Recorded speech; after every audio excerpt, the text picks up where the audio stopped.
ইউসুফ আলাইহিস সালামকে গর্তে ফেলছে কি ভাইরা না? তারপরে তিনি আল্লাহ পাক তাকে সম্মানিত করে রাজ দরবারে নিয়ে যান নাই? রাজ দরবারে যাওয়ার আগে তাকে 12 বছর জেল খাটতে হয়েছে। কত বছর? কোনো অপরাধ ছিল তার?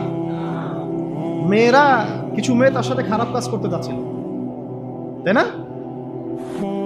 তাই না? দেখেন, ইউসুফ আলাইহিস সালামের আমরা বাহ্যিক সৌন্দর্য নিয়ে কথা বলি সবাই। ইউসুফ আলাইহিস সালাম খুব সুন্দর ছিলেন দেখতে, তাই না? অর্ধেক সৌন্দর্য তাকে দেওয়া হয়েছে। আমাদের নবীজি বলেছেন, মেরাজের রাতে আমি ইউসুফ আলাইহিস সালামের সাথে সাক্ষাৎ হয়েছে, এটা তো জানেন। তো তিনি বলেছেন যে ইউসুফ আলাইহিস সালামকে পৃথিবীর মানে মানুষের মধ্যে যে সৌন্দর্য এর অর্ধেক দেওয়া হয়েছে। একজন সাহাবী আবার একটা চমৎকার মন্তব্য করেছিলেন যে ইউসুফ আলাইহিস সালামের সৌন্দর্য দেখে হাত কেটেছে মেয়েরা, তাই না? মনে আছে তো? হাত কেটেছে মেয়েরা। আর আমাদের নবী সাল্লাল্লাহু আলাইহি ওয়াসাল্লামের চেহারা মোবারকের নূর দেখে জান দিয়েছে সাহাবীরা, তাই না? বদরের মাঠে। তো ইউসুফ আলাইহিস সালাম কোনো অপরাধ করেন নাই, তারপরেও জেনার অপরাধে তাকে থাকতে হইল। আর আমাদেরকে তো মাশাআল্লাহ মানে বিনা অপরাধে কত কিছু করতে হইল। আপনারা সূরা বুরুজ পড়বেন, এখানে একটা ছোট বালকের কথা আছে। ওই বালককে, অনেক বড় ঘটনা, এটা আলাদা লেকচার আছে আমার, দেখে নিন। ওই বালককে মানে রাজা, মানে জালেম শাসক রাজা, সে জাদু শিখাচ্ছে আর কি। কি শিখাচ্ছে? জাদু। এটা হারাম, একেবারে হারাম। জাদু শিখাচ্ছে, কিন্তু জাদু শিখতে আসার সময় সে আবার এক আল্লাহর ওলির দরবার দিয়ে আসে। ওর কাছে তখন আবার ওই কথাগুলো খুব ভালো লাগে, সেখানে বসে দিনের কথা শুনতে শুরু করে। এদিকে আবার জাদুও শিখে, এদিকে আবার দিনের কথাও শিখে। এক পর্যায়ে তার মধ্যে এটা মানে প্রাধান্য বিস্তার করলো যে এটাই মনে হয় সত্য, আল্লাহর দিনের কথাটাই সত্য। একদিন রাস্তায় যাওয়ার সময় হঠাৎ একটা প্রাণী, মানে বিভৎস একটা প্রাণীর দেখা মিলছে, কেউ রাস্তা থেকে সরাইতে পারে না।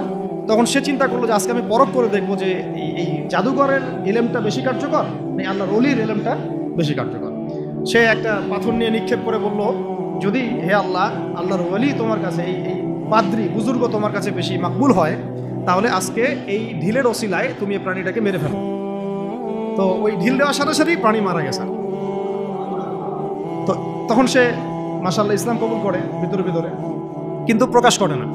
পরে যখন প্রকাশ হয়ে যায় তখন তাকে মেরে ফেলার জন্যে, আমি শর্টকাটে বলতেছি, ওই শাসক কি করলো, ওর সেনাবাহিনীকে লেলিয়ে দিল, ওকে নিয়ে যাও পাহাড়ের উপর থেকে ফেলে দিবা। পাহাড়ের উপরে উঠেছে, সে ফেলাই দিবে তাকে। তখন সে একটা দোয়া পড়লো, আল্লাহুম্মা কফিনিহিম বিমা শি'তা। দোয়াটা শিখে নেবেন, আল্লাহুম্মা কফিনিহিম বিমা শি'তা। আমরা এই দোয়াগুলো করতাম, আল্লাহুম্মা কফিনিহিম বিমা শি'তা, আল্লাহুম্মা ইন্না নাজআলুকা ফি নুহুরিহিম ওয়া নাউযু বিকা মিন শুরুরিহিম, ইয়া মুনজিলাল কিতাব সারি'আল হিসাব ইহজিমুল আহজাব, আল্লাহুম্মা হজিমহুম ওয়া জালজিলহুম। এগুলোর যে ইফেক্ট এটা আমরা নিজের চোখেই দেখেছি, ঠিক আছে? এই দোয়াগুলো শিখবেন। তো সে দোয়া করলো, আল্লাহুম্মা কফিনিহিম বিমা শি'তা। তো তাকে তো ফেলাতে পারলোই না, বরং ওরাই নিচে পড়ে গেছে। সে হেঁটে হেঁটে রাজ দরবারে আসছে, কি হলো, তোমাকে মারতে পাঠালাম, কি সমস্যা, কিভাবে আসলা? এইভাবে। আবার পাঠাইছে সেনাবাহিনী, যাও একে সমুদ্রের মাঝখান থেকে ফেলে দিবা, ওর সাগর থেকে ফেলে দিবা। ওই সাগরের মাঝখানে নিয়ে যাওয়া হলো, ওখানেও সে আবার দোয়া করছে, আল্লাহুম্মা কফিনিহিম বিমা শি'তা। সাগরে ঝড় ওঠা শুরু হলো, ওর সেনাবাহিনী পড়ে গেছে, সে আবার সেফ অ্যান্ড সাউন্ড চলে আসলো রাজদরবারে। কি সমস্যা হে তোমার, তোমাকে মারা যাচ্ছে না কেন? এই ছেলেটাকে বাদশা বলতেছে যে তুমি কে হে, মারা যাচ্ছে না কেন? তো সে বলতেছে, দেখেন, আপনি যদি আমাকে মারতেই চান তাহলে আমি যেটা বলি সেটা করেন। কি সেটা? আপনি রাজ্যের সমস্ত মানুষকে জড়ো করেন, করে আমাকে খেজুর গাছের সাথে বেঁধে দিবেন, দিয়ে আমার ধনুক থেকে একটা তীর বের করবেন, তীরটা বের করে সবার সামনে এইভাবে নিশানা লাগায় বলবেন, বিসমিল্লাহি রাব্বি হাযাল গোলাম। মানে হচ্ছে আমি এই ছেলেটার রবের নামে তীর নিক্ষেপ করছি। আমি এই ছেলেটার রবের নামে তীর নিক্ষেপ করছি। তো রাজা তো ব্যাস, যারা একটু ক্ষমতাশীল হয় তারা একটু মোটা বুদ্ধির হয়, তো তারা এই কাজই করলো। সমস্ত লোকজনকে জড়ো করে বিসমিল্লাহি রাব্বি হাযাল গোলাম নিক্ষেপ করলো। ছেলেটার, হাদিসের মধ্যে আসছে, ছেলেটার এই জায়গায় তীর ঢুকে দিক দিয়ে বের হয়ে গেছে, তো সে শহীদ হয়ে গেছে, আলহামদুলিল্লাহ। এমন এই দৃশ্যটা দেখার পরে ওইখানে উপস্থিত সব মানুষ ইনস্ট্যান্ট দেন লা ইলাহা ইল্লাল্লাহ, এটা সাক্ষী দিয়ে মুসলিম হয়ে গেছে। তাহলে মহাকাব্য রচিত হলো। তো তখন এই রাজার তো মাথা খারাপ, আরে একজনকে নিয়ে পারি না এবার সবাই। তখন ওইখানেই গর্ত খোঁড়া হয়েছে, গর্ত খুঁড়ে সবাইকে আগুনের মধ্যে নিক্ষেপ করা হয়েছে। এই ঘটনার নাম আসহাবুল উখদুদ। আসহাবুল, সূরা বুরুজের মধ্যে পাবেন। মহাকাব্য রচিত হয় না? ওই সময় এক মায়ের একটা সন্তান, হ্যাঁ, মা লাফ দিবে আগুনে, কিন্তু সন্তান আছে, সে হেজিটেট ফিল করতেছে। ওই যে সন্তান, এই দুধের বাচ্চা তখন কথা বলে ওঠে যে মা তুমি চিন্তা করো না, মা তুমি চিন্তা করো না, তুমি লাফিয়ে পড়ো আগুনে, ইনশাআল্লাহ আগুনের পরেই জান্নাত আছে। তো এরকম ঘটনা আরো ঘটছে। ফেরাউনের স্ত্রী, ফেরাউনের দাসী, ওই যে আসিয়া, নাম মনে আছে? অনেকে আসিয়া আবার অনেকে অন্য নামও বলে।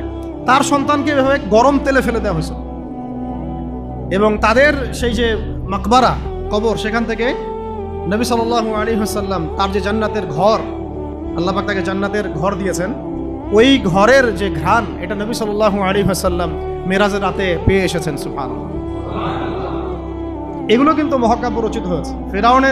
ফেরাউনের দাসী মহাকাব্য রচনা করেছেন। আসহাবুল উখদুদের এই বালক মহাকাব্য রচনা করেছেন। ওই উখদুদের সেই মানুষগুলো মহাকাব্য রচনা করেছেন, তারাও জীবন দিয়েছেন, তাদের জীবন দেওয়া ব্যর্থ হয় নাই, হয়েছে। এরকম আরো অনেক হিস্ট্রি আছে, একটা একটা করে বলতে গেলে অনেক। একটা কথা মনে পড়লো যে সূরা ইয়াসিন আপনারা পড়েন না অনেকেই? সবাই সকালবেলা সূরা ইয়াসিন পড়বেন, আমলটা করবেন। ফজরের নামাজের পরে সূরা ইয়াসিন পড়ার অভ্যাস করেন। আমি তো বলি সূরা ইয়াসিন মুখস্থ করে ফেলেন। কিছু কিছু বিষয়ে নবীজি চাইতেন যে উম্মার কলিজার মধ্যে থাক। তার মধ্যে সূরা মুলক আছে, তিনি চাইতেন সবার যেন এটা হিফজ থাকে। সূরা ইয়াসিন একটা অনবদ্য সূরা, এটা আপনার যে কোনো হাজতও পূরণ করতে পারে ইনশাআল্লাহ, আপনি আল্লাহর হেফাজতে থাকবেন।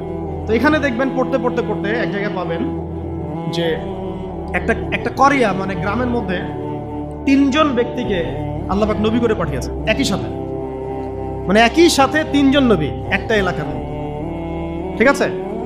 তো তারা দাওয়াতি কাজ করছিলেন। তো দাওয়াত অনেকে, বেশিরভাগই কবুল করছিল না, কিন্তু দূর থেকে একজন লোক দৌড়ে আসছে ইসলাম কবুল করার জন্য, বা সে আগেই হয়তো কবুল করেছিল, দৌড়ে এসে কওমকে বলছে যে হ্যাঁ আমার কওম এই রাসূলের অনুসরণ করো, তারা তোমাদের কাছে কোনো আজর চাচ্ছে না, রাসূলের অনুসরণ করো। তো এই ব্যক্তির নাম হচ্ছে হাবিবে নাজ্জার। হাবিবে নাজ্জার, এটা নিয়ে আমার আরেকটা আলাদা লেকচার আছে, ওইখানে সবগুলো আয়াতগুলো ব্যাখ্যা করেছে, এই জন্য এখানে বললাম না। শর্ট করে বলতেছে, হাবিবে নাজ্জারকে তারা হত্যা করে, এবং তাকে হত্যা করার পরপরই, মানে সাথে সাথেই আল্লাহ রাব্বুল আলামিন তাকে জান্নাতে তার থাকার জায়গা দেখায় দেয়, এবং সে বলে যে ইয়া লাইতা কওমি ইয়ালামুন, হায় আমার কওম যদি জানতো যে আজকে আমি কত সফল। হয়তো আমাদের শহীদ ভাইরা এই কথাই বলতেছে যে আমাদের কওম যদি জানতো যে আজকে আমরা কত সফল। তো এই হাবিবে নাজ্জারের জীবন দেয়াটা কিন্তু মহাকাব্যে পরিণত হয়েছে।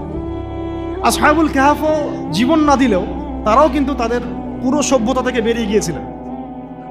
একটা শিরকে পরিপূর্ণ সভ্যতা, জুলুমের পরিপূর্ণ সভ্যতা থেকে তারা বেরিয়ে গিয়েছিলেন। আল্লাহ পাক তাদেরকে 309 বছর ঘুম পাড়িয়ে রেখেছেন। এখান থেকে আমরা বুঝি যে আপনি যদি আল্লাহর প্রতি পূর্ণ তাওয়াক্কুল করেন, ঈমান আনেন, আল্লাহ পাক ঘুমের মধ্যেও আপনাকে সাহায্য করতে পারেন। তারা ঘুমিয়েছিল যখন, আল্লাহ রাব্বুল আলামিন ফেরেশতাদেরকে দিয়ে তাদের পাশ পরিবর্তন করিয়েছেন, ডান থেকে বামে, বাম থেকে ডানে। ঘুমিয়ে থাকলে আল্লাহ পাক আপনাকে ফেরেশতা দিয়েও সাহায্য করতে পারেন যদি আপনি হকের উপরে থাকেন। তারাও কিন্তু জীবন বিসর্জন দিল, এটা কিন্তু মহাকাব্যে পরিণত হয়েছে। শুধু মহাকাব্য না, তাদেরকে যখন 309 বছর পর জাগ্রত করা হয়, তখন এমন একটা সম্প্রদায়ের উপর জাগ্রত করা হয়েছে যেই সম্প্রদায় আল্লাহকে বিশ্বাস করতো, কিন্তু পরকালে রেজারেকশন যেটা হবে, পুনরুত্থান, এইটাতে বিশ্বাস করতো না। 309 বছর আগের এই কয়েকজন মানুষকে দিয়ে আল্লাহ পাক 309 বছর পরের একটা সভ্যতাকে হেদায়েত দিয়ে দিয়েছে। তাহলে মহাকাব্য রচিত হয় নাই? আল্লাহ আমাদেরকে বোঝার তৌফিক দান করুন।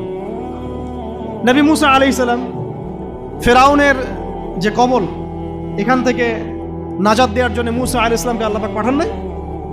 তার ভাই হারুন আলাইহিস সালাম তার সাথে ছিলেন। দেখেন, ফেরাউন কিন্তু জানতো, তাকে ভবিষ্যৎবাণী করা হয়েছিল একজন বালকের জন্ম হচ্ছে শীঘ্রই, তোমার রাজপ্রাসাদ একদম কাঁপাই দিবে। কিন্তু তখন কিন্তু সে কি শুরু করলো? সব ছোট ছোট বাচ্চাদেরকে হত্যা করা শুরু করলো। ইউযাব্বিহুনা আবনাআকুম, বলেন আরেকটা কি? ওয়াইয়াস্তাহইয়ুনা নিসাআকুম। পড়তে হবে, পড়াশোনা করতে হবে ভাই, যেন আমরা একটা টাচ করলে শব্দ আপনি বুঝতে পারেন কোন সূরায় আছে। কোরআনকে আপনার মেইন সাবজেক্ট করতে হবে। দাবি তুলেন যে কোরআনের শিক্ষা, মানে কোরআন সাবজেক্টটাকে প্রত্যেক বিশ্ববিদ্যালয়ে ম্যান্ডেটরি করা হোক, কোরআনের আলাদা ফ্যাকাল্টি খোলা হোক, সিরাত, সিরাত এবং অ্যাটলিস্ট হাদিস, উসুলের কথা নাই বা বললাম, অ্যাটলিস্ট হাদিস সিরাত ইসলামের ইতিহাসের পাশাপাশি প্রত্যেকটা বিশ্ববিদ্যালয়ে আলাদা ফ্যাকাল্টি খুলে খুলে পড়ানোর ব্যবস্থা করা হোক। আমরা শুধুমাত্র একমুখী শিক্ষা চাই না, আমরা শিক্ষা ব্যবস্থার মধ্যে সংস্কার চাই এবং দ্বিমুখী শিক্ষার এই যে মেরুকরণ এর সমন্বয় চাই। অন্যথায় দেখবেন সংগ্রাম ঠিকই করতেছেন, এদিকে আবার মেয়ে নিয়ে ডেটিংও করবেন, কি লাভটা হলো বলেন? না, এখানে তো জেনা করতেছে, সংগ্রাম হচ্ছে কিন্তু এদিকে নামাজ পড়তেছে না। বুঝতে পারেন কথা? সংগ্রামে আপনি আছেন, বিপ্লবে আছেন, অভ্যুত্থানে আছেন, নামাজে নাই, হ্যাঁ, কোরআনের তিলাওয়াতে নাই, দার্সে নাই, তাহলে ওইটা দুনিয়াবি একটা বিপ্লব হবে। আপনার চেতনার মধ্যে দুনিয়া দুনিয়া দুনিয়া থাকবে, কিন্তু আখেরাতের কোনো চেতনা থাকবে না। আমি এখান থেকে আস্তে আস্তে এখন শেষের দিকে আসতেছি, আপনাদেরকে দেখাবো কিছু মানুষের রচিত মহাকাব্য যারা দুনিয়ার উদ্দেশ্যে মহাকাব্য রচনা করেন নাই, শুধুমাত্র এক আল্লাহকে রাজি খুশি করার জন্য করেছেন, এবং কিয়ামত পর্যন্ত মানুষ তাদেরকে মনে রাখবে। এতক্ষণ যেগুলো বললাম সেগুলো তো কোরআনিক অনেক মানে নবীদের ঘটনা থেকে বললাম, এবং কিছু কিছু ভিতরের ঘটনা থেকে বললাম। এই পার্টটা একটু মনোযোগ দিবেন। তার আগে আমি মুসা আলাইহিস সালামের কথা শেষ করে নিই। মুসা আলাইহিস সালামকে হত্যার চেষ্টা করা হয়েছিল, তার মা তাকে সিন্ধুকে ভাসিয়ে দিয়েছিলেন, মনে আছে? ফেরাউনের স্ত্রী সে ওই সিন্ধুক থেকে বাচ্চা নিয়ে মুসা আলাইহিস সালামকে নিয়ে ফেরাউনের ঘরে ঢুকলো। যেই বাচ্চাকে মারার জন্য এতগুলো বাচ্চাকে ফেরাউন হত্যা করলো, সেই বাচ্চাকে বড় করলেন আল্লাহ রাব্বুল আলামিন সেই ফেরাউনের বাসায়।